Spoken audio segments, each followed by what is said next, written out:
Channel BHU world. तो आज हम डिस्कस करेंगे अपने BHU BSc के एग्रीकल्चर एंट्रेंस के मैथ सेक्शन के बारे में। तो अब यहाँ पे बोर्ड पे एक चार्ट बना हुआ है जिसमें चैप्टर्स के नाम लिखे हुए हैं और 2017, 2018 और 2019 के यहाँ पे कुछ नंबर्स पड़े हुए हैं, वो हैं कि उन ईयर्स में रिस्पेक्टिवली कितने क्वेश्चंस हैं। तो इस वीडियो में हम डिस्कस करेंगे कि हमारे BHU BSc EG पेपर का मैथ सिलेबस क्या है और उसका कुछ पिछले लास्ट 1, 2, 3 पेपर का हम ट्रेंड एनालिसिस करेंगे। तो शुरू करते हैं अपना हम सिलेबस। तो पहले हम देखते हैं कि कौन कौन से चैप्टर हमें पढ़ने हैं अपने सिलेबस में। तो पहला चैप्टर जो हम देखेंगे वो है हमारा सेट एंड रिलेशन। तो सेट एंड रिलेशन में हम बेसिक सेट के बारे में पढ़ेंगे, जो हमने क्लास 10th 9th में पढ़ा हुआ था कि वही सेट है, कुछ नया सेट नहीं है, बेसिक सा है। और फिर रिलेशन में reflective relation, symmetric relation, transitive relation, ये सब थोड़ा सा पढ़ेंगे। और इसका चैप्टर का वेटेज कोई बहुत ज़्यादा नहीं है। 2017 में एक क्वेश्चन आया है, 2019 में एक क्वेश्चन आया है, बहुत आसान सा चैप्टर है, सबको पता होगा। बात करते हैं नेक्स्ट चैप्टर की। अगला चैप्टर है फंक्शन। ये चैप्टर हम कवर करेंगे कैलकुलस पोर्शन में। तो कैलकुलस पोर्शन का फंक्शन बहुत इंपॉर्टेंट चैप्टर है। फंक्शन कैलकुलस की बेसिस है, हमें पता है, आपको पता होगी। तो हम फंक्शन से स्टार्ट करेंगे कैलकुलस और उसमें धीरे धीरे आगे बढ़ते रहेंगे, फिर आगे के चैप्टर डिस्कस करते हैं, उनका डिटेल आएगा, हम बताते रहेंगे आपको।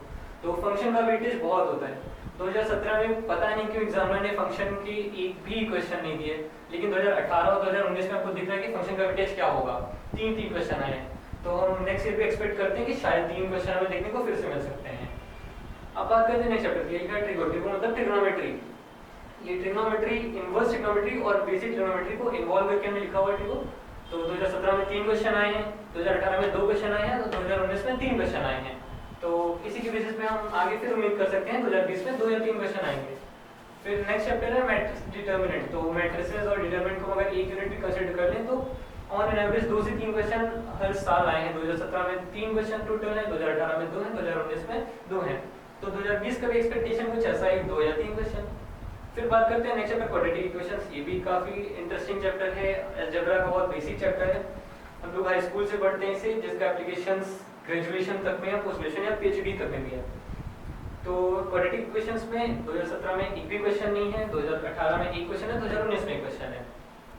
बात करते हैं नेक्स्ट चैप्टर की कॉम्प्लेक्स नंबर। कॉम्प्लेक्स नंबर भी अलजेब्रा में आपको पढ़ाया जाएगा। कॉम्प्लेक्स नंबर से 2017 में एक क्वेश्चन आया है, 18 में एक आया है, 2019 में भी एक क्वेश्चन आया है। फिर नेक्स्ट चैप्टर है P and C। P and C क्या है? P मतलब परम्यूटेशन, C मतलब कॉम्बिनेशन, मतलब परम्यूटेशन एंड कॉम्बिनेशन चैप्टर। इसमें कुछ हम लोग NCR, NPR कुछ इस टाइप के कैरेक्टर्स पढ़ते हैं, क्या होता है, कैसे होता है, ये आपको अलजेब्रा सेक्शन में पढ़ाया जाएगा। तो इसका वेटेज अगर हम बात करें 2017 में एक क्वेश्चन है, 2018 में फिर से नील, कोई क्वेश्चन नहीं, 2019 में 2 क्वेश्चन आए हुए हैं। तो ये था P एंड C का वेटेज। फिर बात करें ये बायनोमियल थ्योरम। बायनोमियल थ्योरम भी अलजेब्रा का क्वेश्चन है। 2017 में अगेन एक भी क्वेश्चन नहीं, 2018 में 2 क्वेश्चन, 2019 में 2 क्वेश्चन। तो 2020 के पेपर में एक्सपेक्ट करते हैं 1 से 2 क्वेश्चन। फिर बात करते हैं कोऑर्डिनेट ज्योमेट्री की, जो कि मैथ्स का बहुत एक अच्छा खासा ह्यूज टॉपिक है, लेकिन BSc EG में इसे ज़्यादा प्रीफर नहीं करते हैं देने के इसके क्वेश्चन। इसके क्वेश्चन BSc EG में आएंगे तो बस या तो स्ट्रेट लाइन से आएगा, तो सर्कल से आएगा। एलिप्स और पैराबोला और हाइपरबोला नहीं टच करते हैं, नहीं पता क्यों नहीं टच करते, लेकिन अच्छी बात है नहीं टच करते, आपका सिलेबस कम हो रहा है। तो इससे बात करें तो 2017 में एक क्वेश्चन आता है, 2018 में 2 आए थे, 2019 में भी एक आया था, 2020 में भी 1 या 2 क्वेश्चन। फिर बात करते हैं लिमिट। तो कैलकुलस का चैप्टर है, एक क्वेश्चन हर साल आएगा, एक्सपेक्ट करते हैं अगले साल भी एक क्वेश्चन मिलेगा। फिर बात करते हैं कंटिन्यूटी की। कंटिन्यूटी में 2017 में एक क्वेश्चन आया, 2018 2019 में एक भी क्वेश्चन नहीं आया, 2020 में आ भी सकता है, नहीं भी आ सकता है। वैसे प्रोबेबिलिटी है कि आ सकता है, 2 साल से नहीं है। कंटिन्यूटी इंपॉर्टेंट चैप्टर भी है। तो अगर सिर्फ इस पोर्शन की बात करें तो यहाँ पे ये चैप्टर और फिर ये matrix determinant, quadratic, complex, binomial, permutation, combination, ये सब हम लोग अलजेब्रा पोर्शन में पढ़ेंगे। ये चैप्टर्स आपको प्रगति में पढ़ाएंगी। तो अब अगर कुछ इनके टॉपिक्स बारे में बात करेंगे, कौन से टॉपिक मोस्ट प्रोबेबल होते आने के लिए, तो क्या देखेंगे हम सेट थ्योरी में। सेट पे बहुत बेसिक से क्वेश्चन, जैसे यूनियन के क्वेश्चन, इंटरसेक्शन के क्वेश्चन, जैसे A यूनियन B क्या होता है, मतलब तुम्हें एक रीजन दे दिएगा, वेन डायग्राम दे दिया गया, उसमें 2 रीजन A B, तो A यूनियन B क्या होगा, A इंटरसेक्शन B क्या होगा, A complement intersection B complement, मतलब इस टाइप के बेसिक से वेन डायग्राम से सॉल्व होने वाले क्वेश्चन आते हैं सेट में। रिलेशन में क्या हुआ, रिलेशन के बहुत ही रेयर मिलते हैं क्वेश्चन, देखें आप 3 साल में सिर्फ 2 क्वेश्चन आए हैं। तो तो रिलेशन में आपसे पूछेगा सिमेट्रिक रिलेशन, मतलब कोई दो फंक्शन दे दिया, उससे पूछेगा ये सिमेट्रिक रिलेशन फॉलो करता है क्या, ये ट्रांजिटिव फॉलो करता है क्या, तो आपको ये बताना है। फिर बात करते हैं फंक्शन। ये काफ़ी बड़ा चैप्टर है, 3 क्वेश्चन इससे आते हैं, आपने देखे हैं इस साल, पता नहीं क्यों है, फिर से करें पता नहीं क्यों है, शायद एग्जाम में कोई याद नहीं रहा होगा फंक्शन से चैप्टर क्वेश्चन देना, लेकिन बहुत इंपॉर्टेंट चैप्टर है। इस चैप्टर में ये चैप्टर कैलकुलस का पोर्शन है और ये खुद हम पढ़ाएंगे। तो फंक्शन में हम क्या पढ़ेंगे, हम लोग बिल्कुल बेसिक से स्टार्ट करेंगे। बेसिक मतलब सबसे पहले हम इसमें पढ़ेंगे मॉड फंक्शन क्या होता है, कुछ बेसिक फंक्शन जो प्री डिफाइंड, जैसे कि मॉड हो गया, ग्रेटेस्ट इंटीजर फंक्शन हो गया, और फिर उसके बाद इन्हें पढ़ने के बाद इनकी प्रॉपर्टीज देखेंगे, फिर हम उसमें ग्राफ्स पढ़ेंगे, फिर ग्राफ के आगे फिर फंक्शन क्या होता है, फिर फंक्शन का डोमेन क्या होता है, फंक्शन की रेंज क्या होती है, कंपोजिट फंक्शन क्या होते हैं, वन फंक्शन क्या होते हैं, ऑन टू फंक्शन क्या होते हैं, इनवर्स फंक्शन क्या होते हैं, ऐसे करके फंक्शन में बहुत बड़ा चैप्टर है, हम लोग बहुत कुछ पढ़ेंगे। और अगर ये चैप्टर आपने अच्छा कर लिया तो आपकी पूरी कैलकुलस अच्छी होगी, ऐसा एक बेसिक मैथमेटिशियन का मानना होता है। फिर बात करते हैं मैट्रिक्स डिटरमिनेंट्स, आसान चैप्टर है, बिल्कुल 12th लेवल के चैप्टर है, आपको बस उतना ही पढ़ना है, कोई ज़्यादा आपको ज़्यादा फोकस करने की जरूरत नहीं है, एनसीईआरटी भी कर लेंगे सफिशिएंट है। क्वाड्रेटिक इक्वेशंस ये आपको पढ़ाया जाएगा अलजेब्रा के पोर्शन में, प्रगति में पढ़ाएंगी, तो इसके आपको जो वो नोट्स प्रोवाइड कराएंगे आप उसे पढ़ेंगे, आपके लिए सफिशिएंट है। फिर बात करते हैं कॉम्प्लेक्स नंबर। कॉम्प्लेक्स नंबर भी आपने पढ़ा होगा, a + i भी फॉर्म का समथिंग समथिंग, जहाँ पे i आयोटा होता है, वैल्यू -1 का अंडर रूट। तो कॉम्प्लेक्स नंबर में कुछ वैसे फंक्शन पढ़ेंगे, कॉम्प्लेक्स नंबर में भी कुछ इक्वेशंस पढ़ेंगे, कॉम्प्लेक्स इक्वेशंस, ऐसे करके 2-3 थ्योरम है, पोलर फॉर्म है, तो ये सब पढ़ेंगे। कॉम्प्लेक्स नंबर में भी इन्हीं से आता है, आप एनसीईआरटी में चेक कर लेंगे, आपके लिए सफिशिएंट है। परम्यूटेशन कॉम्बिनेशन, इसमें हम लोग परम्यूटेशंस पढ़ेंगे, कॉम्बिनेशंस पढ़ेंगे, शायद बहुत लोगों ने ऑलरेडी पढ़ लिया होगा, नहीं पढ़ा है कोई दिक्कत नहीं, ये भी प्रगति में पढ़ाएंगी, तो ये भी एनसीईआरटी इसके लिए सफिशिएंट है। बाइनोमियल थ्योरम, इसमें भी आपको किस टाइप के क्वेश्चन आते हैं तो पहले हम ये बता देते, आपको क्वेश्चन देंगे, एक एग्जांपल के लिए लेते हैं कि हमें क्वेश्चन मिला है x + 3 की होल पावर 20, पूछेंगे इसका 12th टर्म क्या होगा, 12th टर्म का कोफिशिएंट क्या होगा, तो बस बेसिक इस टाइप के क्वेश्चन आते हैं। या कुछ दे देंगे 2c1 + 2c2 + समथिंग समथिंग, इसकी वैल्यू क्या होगी, कुछ ऐसे क्वेश्चन। तो आसान चैप्टर है, बेसिक से कुछ फॉर्मूलाज है 3-4, उन पे पूरा चैप्टर बेस होता है, तो इसके लिए भी ये आपको प्रगति में पढ़ाएंगे, नोट्स जो देंगे वो सफिशिएंट है।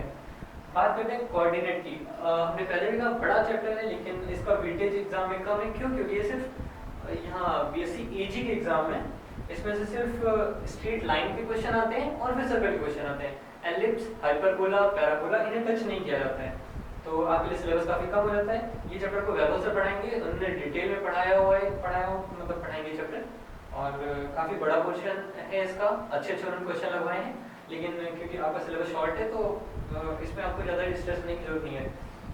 चैप्टर ये आसान होता है, बस इसके क्वेश्चन के टाइप ज़्यादा होते हैं, कुछ बेसिक फॉर्मुलेज पे पूरा क्वेश्चन चैप्टर बिल्डअप होता है, अगर आपको फॉर्मुलेज आते हैं या आपको कॉन्सेप्ट आता है तो आप आसानी से कर लेंगे।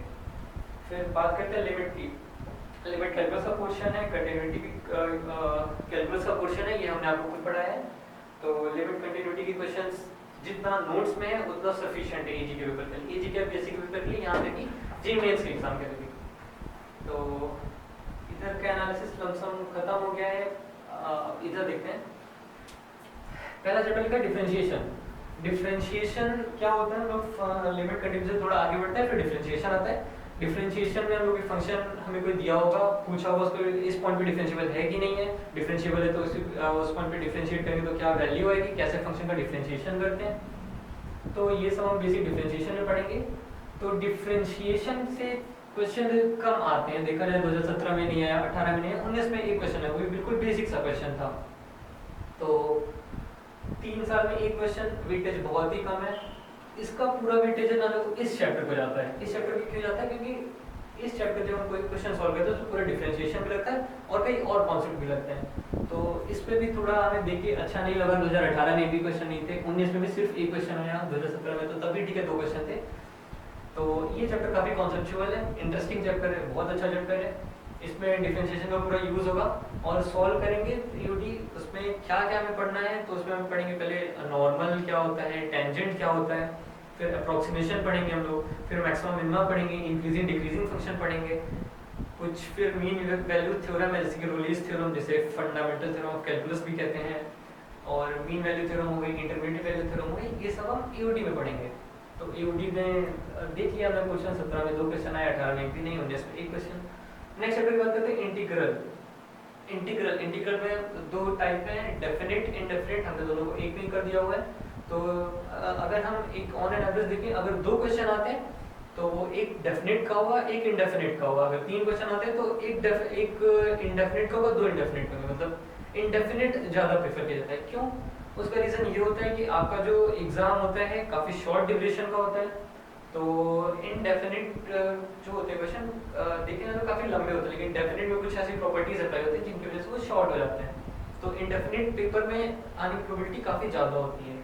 तो इसलिए इनडेफिनेट और डेफिनेट दोनों अगर हम इंक्लूड करें तो 2017 में 2 क्वेश्चन है, 18 में 3 है, 19 में भी 3 है। तो इंटीग्रल चलता रहता है ऐसे ही, सबको आता है, बेसिक चैप्टर है काफ़ी। आगे बात करते हैं एरिया की। एरिया क्या है? Area under curves. तो ये भी इंटीग्रल का ही पार्ट है, इंटीग्रल पे ही बेस है। कैसे करना है, क्या करना है, तो ये जब एरिया पढ़ेंगे तो देखेंगे काफ़ी आसान चैप्टर है। लेकिन ऐसे देखते हैं तो क्वेश्चन काफ़ी कम आते हैं, वेटेज नहीं है चैप्टर का ज़्यादा। 17 में 1 क्वेश्चन, 18 19 में कोई क्वेश्चन नहीं। फिर बात करते हैं डिफरेंशियल इक्वेशन की। डिफरेंशियल इक्वेशन जो होता है ये आपकी पुरानी पढ़ी हुई पूरी कैलकुलस को यूज़ करता है। पूरी कैलकुलस का मतलब यहाँ से शुरू करें, लिमिट छोड़ देते हैं, फिर हम कंटिन्यूटी लिखते हैं। कंटिन्यूटी का थोड़ा बहुत कहीं कहीं पे यूज़ आता है। डिफरेंशिएबिलिटी हो गया, इंटीग्रल हो गया, ये सब चैप्टर्स इसमें यूज़ आते हैं। फंक्शन हो गया, तो डिफरेंशियल इक्वेशन ये सबको कंबाइन करके चलता है। तो इसलिए इसके क्वेश्चन काफ़ी अच्छे होते हैं। 17 में आप देख रहे हैं 3 क्वेश्चन है, जबकि कोई बहुत बड़ा चैप्टर नहीं है, छोटा सा चैप्टर है, 3-4 कॉन्सेप्ट है बस। 2018 एक क्वेश्चन, 2019 में एक भी नहीं, पता नहीं क्यों नहीं है 2019 में। शायद कुछ चैप्टर से वेटेज ज़्यादा हो गया और कुछ का इन्होंने बिल्कुल वेटेज नहीं लिया। तो फिलहाल नेक्स्ट चैप्टर की बात करते हैं। नेक्स्ट हमारा कैलकुलस से बाहर आ जाते हैं, वेक्टर और 3D आपको पढ़ाएंगे वेब ऑसर। तो वेक्टर में पढ़ेंगे लोग dot product, cross product, vector triple product, थोड़ा बहुत आपको आइडिया होगा, फिजिक्स से भी आइडिया होगा आपको। तो 2017 में 1 क्वेश्चन है, 2018 में 1 क्वेश्चन है, 2019 में एक भी नहीं। फिर 3D ज्योमेट्री काफ़ी आसान चैप्टर है, बेसिक से कॉन्सेप्ट है। अगर आपकी कोऑर्डिनेट भी ठीक ठाक है तो आप उससे 3D कनेक्ट कर सकते हैं, तो एक जैसी लगेगी। आसान सा है, बिल्कुल ईजिली होता है, बिल्कुल स्ट्रेस लेने की इसमें जरूरत नहीं है। 2017 में 1 क्वेश्चन, 2018 में 1 क्वेश्चन, 2019 में 1 क्वेश्चन। फिर बात करते हैं प्रोबेबिलिटी की। प्रोबेबिलिटी में 2017 में 1 क्वेश्चन, 2018 में 3 क्वेश्चन, 2019 में एक भी क्वेश्चन नहीं। तो ट्रेंड में क्या दिखा, किसी साल एक भी क्वेश्चन यानी किसी साल बहुत ज़्यादा क्वेश्चन आ रहे हैं। बाकी चैप्टर की कंपैरिजन में बात करें तो इसलिए प्रोबेबिलिटी एक इम्पॉर्टेंट चैप्टर भी हो जाता है हमारे लिए, क्योंकि देखा हमने एक साल 3 क्वेश्चन आ गए, किसी साल एक भी नहीं है। तो हमें प्रोबेबिलिटी अच्छे से पढ़ना है। ये आपको पढ़ाएंगी मैम, पढ़ाएंगी प्रगति मैम, ये उनका क्वेश्चन है। फिर स्टैटिस्टिक, बहुत आसान सा चैप्टर है, बस mean, mode, median, variance, standard deviation, बस आपको ये 5 चीज़ें पढ़नी है, 5 फॉर्मूलेज।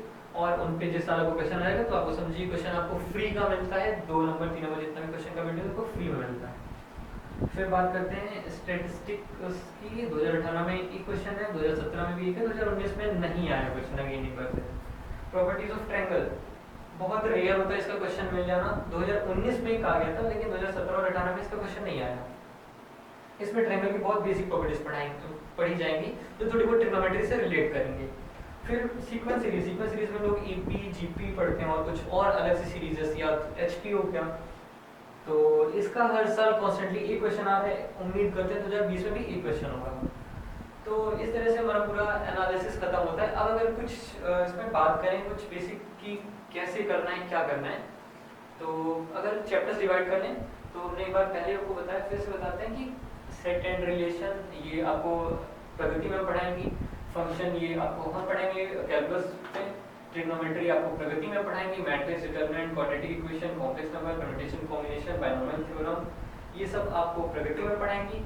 कोऑर्डिनेट ज्योमेट्री आपको वेब से पढ़ाएंगे, limit, continuity, differentiation, AOD, integral, area, differential equation, पूरा कैलकुलस क्वेश्चन ये हमें पढ़ाने के लिए कहा है, हम पढ़ाते हैं आपको। वेक्टर और 3D ज्योमेट्री आपको फिर अगेन वेब से पढ़ाएंगे। Probability, statistic, probability of triangle, sequence series ये आपको प्रगति में पढ़ाएंगे। तो इस तरीके से आपका सिलेबस खत्म हो जाएगा। अब अगर बात करें बीएससी एजी सिलेबस की या बीएससी एजी के पेपर के लेवल की, और वहीं दूसरी तरफ अगर बात करें बीएससी साइंस के लेवल की, तो कुछ इस तरीके का हमें ट्रेंड मिलेगा, जिसे साफ कर देते हैं। आप लोगों ने शायद लिख लिया होगा या लिखने की भी बहुत खास जरूरत नहीं है, स्क्रीनशॉट लेने के सफिशिएंट है।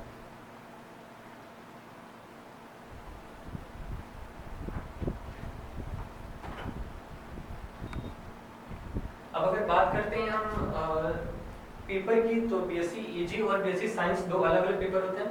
तो बीएससी ईजी के पेपर में पहले फॉर्मेट लिख लेते हैं। बीएससी ईजी के पेपर में 5 सेक्शन होते हैं, जिसमें से आपको 3 करने होते हैं, फर्स्ट सेकंड कंपलसरी होता है, और थर्ड फोर्थ फिफ्थ में से आपको कोई एक सेक्शन करना होता है। तो एक सेक्शन होता है, मतलब हर सेक्शन में 50 क्वेश्चन होते हैं। तो जो मैथ्स वाला सेक्शन होता है वो फिजिक्स और मैथ्स का कंबाइंड सेक्शन होता है। तो हम यहाँ लिख देते हैं फिजिक्स एंड मैथ्स सेक्शन होता है। उसमें 25 फिजिक्स के होते हैं, ये फिजिक्स के क्वेश्चन है, और 25 होते हैं मैथ्स के। तो अगर आप आराम से मैथ्स पढ़ेंगे, ज़्यादा स्ट्रेस नहीं लेना है, कुछ नहीं करना, तो 25 में से 23 या 22 क्वेश्चन बहुत आराम से कर लेंगे। इसके लिए आपके लिए कौन से बुक्स पढ़नी है, कैसे पढ़नी है, कौन से नोट्स करने, कैसे क्वेश्चन करने, ये सब आगे वीडियोस में आप हमारे साथ जुड़े रहेंगे, आपको सब मिलेगा। तो उससे पहले कुछ बेसिक्स बता देते हैं। जैसे कि बीएससी ईजी की हम बात कर रहे थे, तो बीएससी ईजी के लिए बताते हैं। बीएससी ईजी के लिए आपको जो बुक्स फॉलो करनी है, सबसे पहले तो आपको फॉलो करनी है एनसीईआरटी, और सेकंड जो फॉलो करनी है वो आर डी शर्मा क्लास 11 तक की। बस आपको सिलेबस के लिए इतना बहुत है। फिर आगे सिलेबस आगे वीडियोस में क्या होता है हम देखेंगे, कैसे क्वेश्चन हमें हमारे आते हैं, कैसा ट्रेंड रहा है, किस टाइप के क्वेश्चन हम देखें। तो आप अगर वीडियो में देखेंगे तो मोर देन एनफ रहेगा। और पढ़ना कैसे वो आपको फर्दर आगे वीडियोस में बताते रहेंगे। तो अभी के लिए ये हमारा वीडियो पे